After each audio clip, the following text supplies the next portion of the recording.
is the Holy Bible from back in the day. Yes, it is big enough to choke a cow. The white Jesus on it, when you go like this, he kind of shimmers. Yeah. So when you went to Bible study, you brought in this big old Game of Thrones book. So not only that, I don't know if you guys have heard of the strong coordinates. It is another Bible. It translates the English word into the Hebrew word. So you can figure out what the English word means in Hebrew. So in other words, the Hebrew Bible was translated into English by King James, which means that some of the words and some of the meaning may have been lost in translation.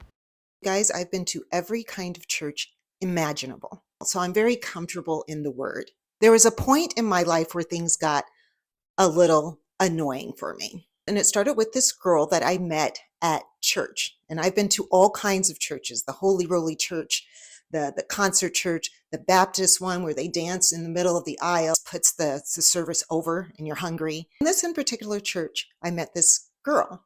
And it seems at first that we would have a great friendship because there's nothing better than meeting a friend that you can pray with and talk about your faith. This girl was very organized, very skillful in some areas in her life.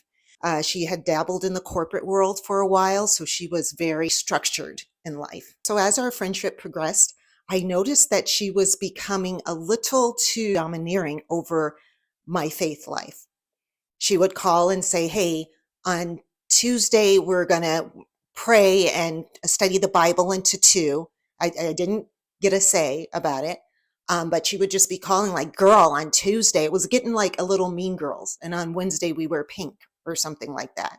I don't know. My life is very hectic. It goes in very many directions. So it is very hard for me to just say, okay, on this day, because it could change in a moment's notice. And she did not like that answer. It was not good enough for her. So she actually contacts one of the pastors of the church and tells him that I'm having a hard time committing to my faithful duties. One of the pastors actually emailed me. He was just like, hey, if you're struggling with your faith, your friend has reached out and she is expressing some concern. That actually irritated me. Your faith should not be forced or modified in some religious action. I feel that the pastor who contacted me was coming from a good place. However, I feel that my friend was coming from a controlling place. I didn't even tell her that I got the email. And I just decided to just go about my business. So Sunday rolls around and she calls me and she goes, girl, you weren't in church today. What happened? And she liked to sit in the front of the row so the pastor could see her. That's how, and wave. I was like, And she goes, is there a problem? And I'm like thinking, yeah, it's you. You're there. But didn't say that. I said, no, I'm just going to do my own thing. I'm going to do my own Bible study at home. And she's like, but why? You missed a good sermon. I'm like, no, I had my sermon here.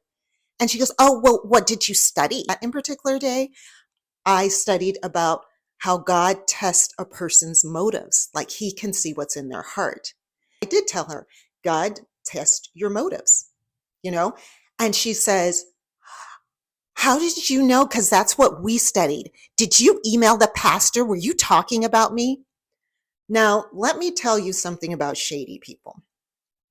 Shady people will always accuse you of doing something that they're doing, like in any relationship. That's right. Through experience, I have learned that people that are paranoid about things that you are doing could actually be doing the things that they are accusing you of doing. It's confusing, and therefore they need to be escorted out of your life. So basically, I kind of had to tell her in so many words, yeah, keep your nose over to your own spiritual, whatever it is that you're doing. Worshipping religiously is something that was mentioned in the Old Testament and was almost like a curse in some way, because doing things religiously can be overbearing. Like sacrifice, a goat and all these things. But in the New Testament, when Jesus comes, He is talking about love. New Testament, Jesus arrives and replaces the strain of religion with love. Because religion is not going to work. So when people say, oh, you put your religion in the school and you pray. Matthew 6:6, which says, "But when you pray, go into your inner room, shut the door, and pray to your Father who is in secret." Those prayers are intimate between you and God. I will tell you, when I went to high school, I actually took a Bible class, and it was great. I think they should offer those classes. The history of religion in America has left a scar that has yet to heal.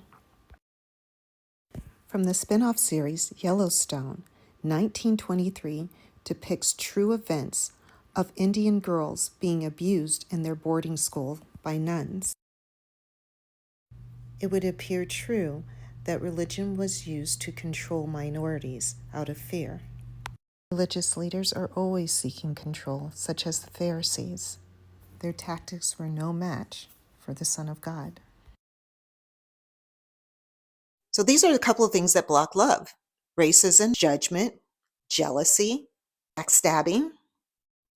And that's what this country was founded on, sadly enough. And even though people say, well, hey, that's how it is, you know how it is, you know how it works. Strongest people, they take over the country, they kick it out. Don't act like you don't know. Don't get so sensitive. It doesn't make sense to do such horrible things to people and then say, hey, let's have some religion. I just kicked you out of your land. I just stole a whole bunch of people. I just tore your family apart. Let's put some good old religion into this place. Why don't, well, just because God, no,